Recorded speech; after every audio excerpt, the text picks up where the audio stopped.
The scent of rain-dampened pavement always reminded me of the day my world began to fracture.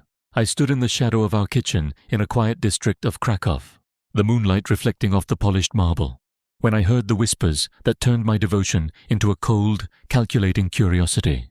My wife Karolina was speaking with her sister Zofia in the adjoining room. Zofia had always been the volatile one, a single mother struggling with the ghosts of a reckless past and a child whose father was a nameless shadow from a forgotten night. We had supported her for years, pouring thousands of złotys into her life to keep her afloat, viewing our charity as a moral debt. But that night, the tone of their girl talk was different. Zofia spoke of Anthony, a man of noble standing and significant wealth she had met only weeks prior. She described him not with the warmth of a lover, but with the precision of a jeweler appraising a diamond. She feared his hesitation, his logical approach to a relationship that was still in its infancy. That was when Karolina's voice dropped to a conspiratorial silkiness. She didn't just suggest a future. She proposed a trap. With a chilling casualness, she advised Zofia to discard her birth control, to weave a biological web that Anthony could never escape. The laughter that followed, sharp and rhythmic, echoed against the walls like a death knell for my trust. I stepped out, challenging the ethics of such a betrayal, only to be met with Karolina's venomous gaze. She dismissed my concerns as the naivety of a man who didn't understand the biological urgency of a woman's life. It wasn't just Sofia's desperation that revolted me. It was the realization that my own wife viewed deception as a legitimate tool for security. At that moment, I realized I was no longer just a husband. I was an observer in a house of mirrors. I began to wonder if my own life, built on the premise of Karolina's infertility and my role as the sole provider, was merely another scripted play. Weeks passed, and the tension in our villa became a living thing. I found myself seeking the counsel of Paweł, an old friend and a retired investigator who specialized in corporate espionage. He didn't see a family dispute. He saw a pattern. He encouraged me to look deeper into the shadows of the baby trap. I remembered the security system Karolina had insisted on for our safety, cameras that recorded every corner of our shared lives, keeping footage for 90 days. As I reviewed the digital archives, I found the evidence of their cold-blooded planning, word for word. But I found something else, a third figure in the background of their meetings. Elżbieta, my mother-in-law, wasn't just a bystander. She was the one who had brought Anthony into Zofia's orbit. She was the architect, desperate to tether her daughters to old money to cover the debts of the family's crumbling estate in Zakopane. The plot thickened when Zofia arrived for dinner one evening, radiant and clutching Anthony's hand to announce her pregnancy. I watched Anthony's face, the mask of a man who thought he had been careful, now crumbling into a mixture of duty and despair. Karolina celebrated with a theatrical joy that made my skin crawl, exchanging knowing glances with Zofia that confirmed their accident was a calculated success. When I confronted Karolina later, she didn't deny the manipulation. She justified it, claiming men were too slow to realize what was best for them. It was a revelation of her soul, a dark, utilitarian view of love where the end always justified the treacherous means. I realized then that if I remained silent, I was no better than the architects of this lie. I had the footage, the proof of their conspiracy, and a growing suspicion that Zofia's child might not even belong to Anthony, but was being used as a pawn in a much larger game of inheritance fraud. The engagement party was held at a prestigious hotel overlooking the Wawel Castle. It was a sea of Polish elite, traditional values, and champagne. Anthony's family, conservative and rigid, had forced the engagement the moment the pregnancy was whispered, seeing it as the only honorable path. They were the perfect marks for Elżbieta's scheme. As the toasts began, I led Anthony into a private library, handing him my phone. I didn't use words. I let the footage speak. I watched as the color drained from his face, replaced by a cold, sharp clarity. He didn't just see a joke between sisters. He saw the blueprint of his own captivity. The storm that followed was not quiet. Anthony didn't just call off the wedding. He walked into the center of the ballroom and projected the video onto the large screens meant for the couple's photo montage. The silence that fell was absolute, broken only by the recorded voices of my wife and her sister laughing about trapping him. Elżbieta tried to intervene, but the damage was total. Antoni's family erupted in a fury of insulted honor, while Zofia collapsed into a heap of performative tears. accusing me of destroying her life. Karolina's reaction was the most telling. She didn't apologize to Antony. She turned on me with a primal rage, screaming that I had betrayed the family. In that moment, the hidden protagonist, Paweł, stepped forward from the crowd. He revealed that he had been tracking the family's financial movements and that Zofia had already attempted to take a loan against Antony's future estate. The baby trap was merely the first phase of a systematic heist. As the guests fled and the lights dimmed on the ruined celebration, Antony thanked me for the gift of the truth, promising a legal battle that would leave the sisters with nothing. My wife threatened to leave, but as I looked at her, a stranger in an evening gown, I realized I had already left her weeks ago. I stood alone in the wreckage of my marriage, knowing that while I had burned my world to the ground, I had finally stopped living a lie.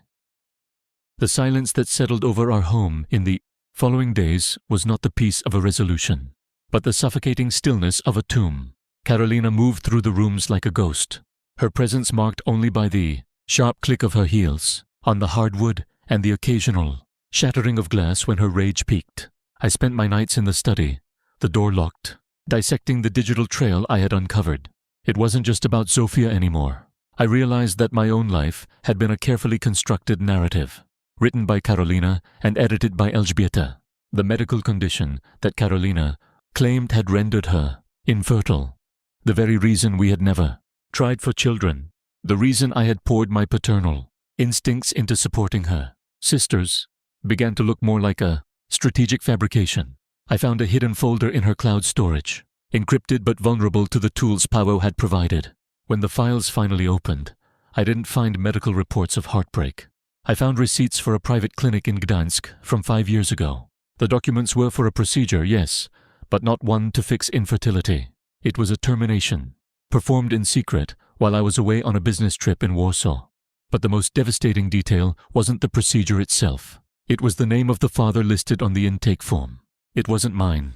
It was Marek, a name I recognized as a distant cousin who had frequented our family gatherings early in our marriage. The realization hit me like a physical blow. My wife hadn't just lied about her ability to conceive. She had used a tragedy of her own making to manipulate my guilt and ensure I would never ask for a family of my own.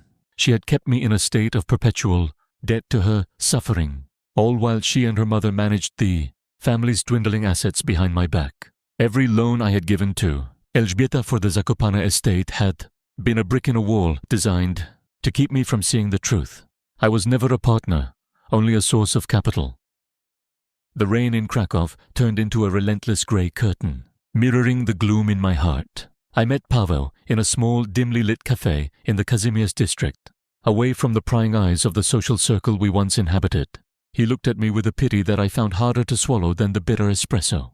He hadn't just been a friend watching from the sidelines. He revealed that his interest in my family went back decades. Paweł had once been engaged to Karolina's eldest sister, a woman whose name was never mentioned in our house. She had disappeared after a scandalous fallout involving the family's finances. Paweł didn't believe she had just left. He believed Elżbieta had orchestrated her social and financial ruin to protect the family's image. He was the hidden protagonist of this tragedy, a man who had been waiting for years for someone on the inside to finally notice the rot. He handed me a manila envelope containing bank statements from a shell company registered in the Cayman Islands.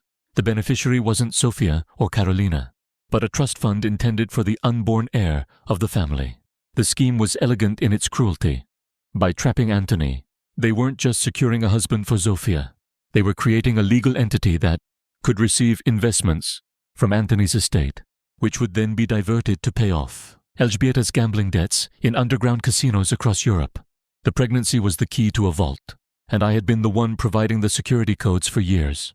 But as I read through the names of the investors, I saw a signature that made my blood run cold. It was my own.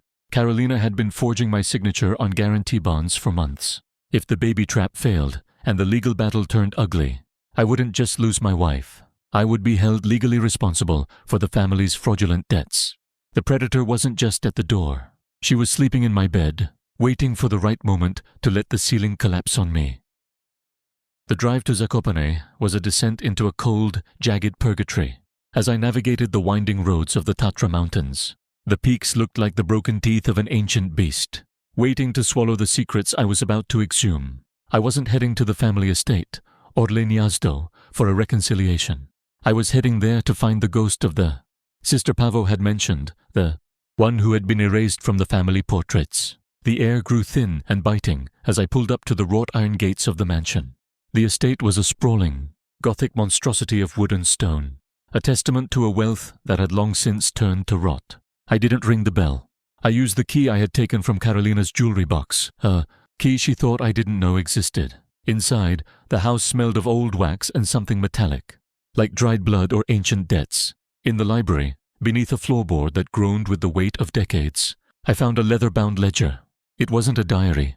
It was a cold, calculated record of investments. Elżbieta had been selling off the family's history, bit by bit, to fund a lifestyle that had died with her husband. But the most jarring discovery was a series of photographs tucked into the back.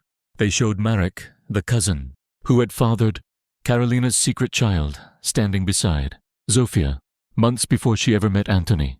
They weren't just relatives. They were partners. Marek wasn't a cousin at all, but an enforcer for a local syndicate to whom Elżbieta owed millions. The baby trap wasn't just a way to secure Anthony's wealth. It was a biological laundering scheme. The child Zofia carried was Marek's, intended to be passed off as a noble heir to Anthony's fortune, thereby ensuring the syndicate had a permanent tap into one of Poland's most guarded estates. I realized then that I wasn't just a husband in a failing marriage. I was a witness to a generational crime, and my signature on those forged bonds was the final piece of their exit strategy.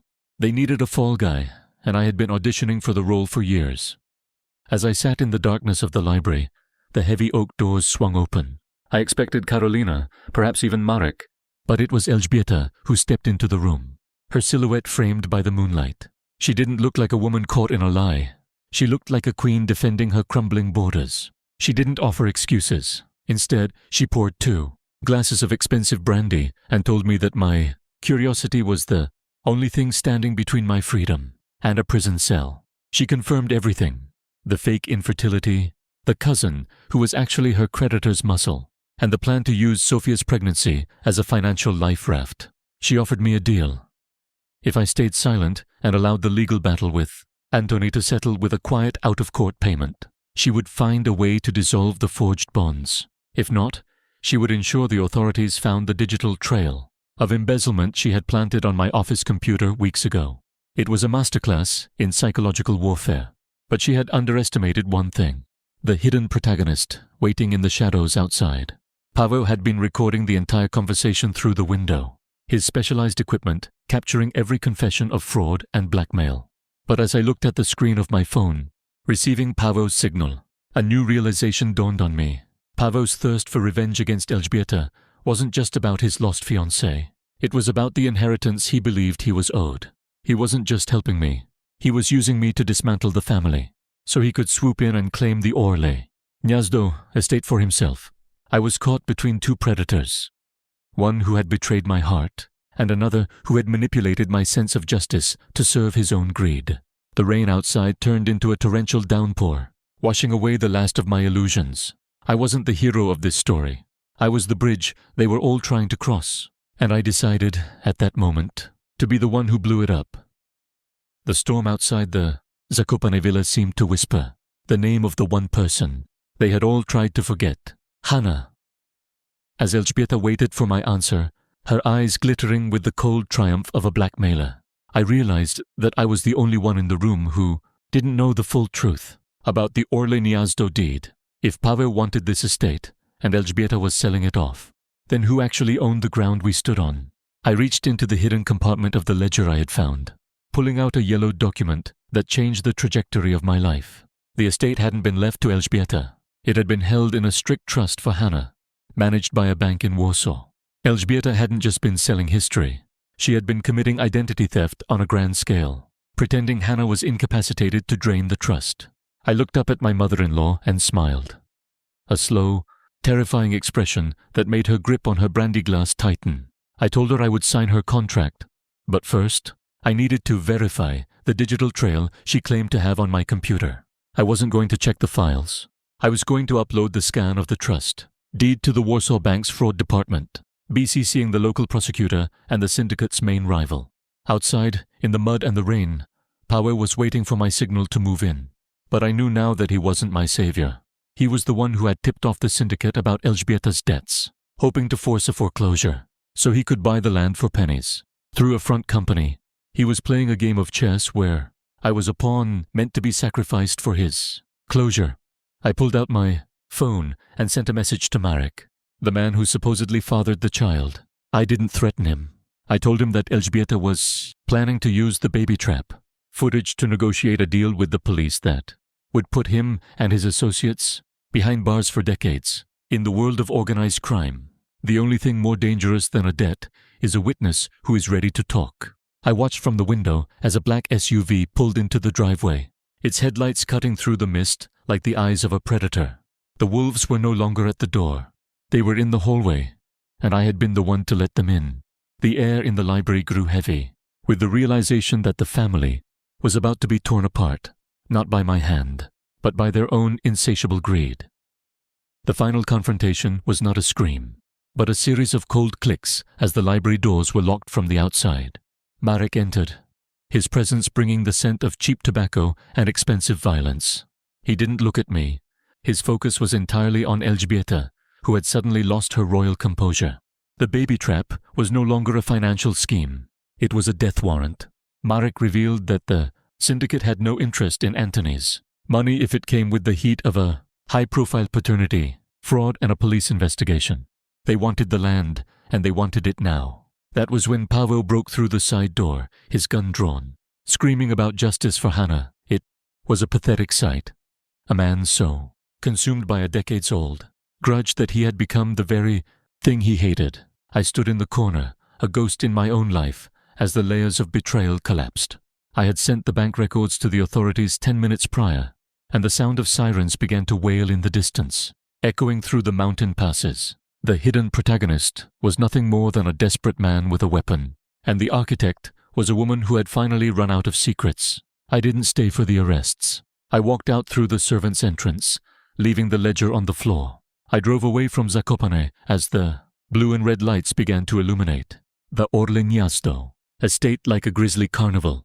Karolina called me 100 times, her voice on the voicemail shifting from rage to desperate pleading. But I didn't answer. I had already filed for divorce, not through a lawyer, but through a folder delivered to the prosecutor's office that detailed every forgery, every lie, and every cent stolen from my accounts. Paweł would go to jail for his involvement in the syndicate's land grab scheme, and Elżbieta would finally pay the debts she owed to a family she had destroyed. As I crossed the bridge back into Krakow, I looked at the Vistula River, dark and indifferent. I had lost my home, my wife, and the future I thought I had. But for the first time in a decade, I wasn't carrying someone else's secrets. I was a man with nothing left to lose, which meant, for the first time, I was truly dangerous. The story didn't end with a happy family. It ended with the truth, which is often much more lonely and infinitely more quiet.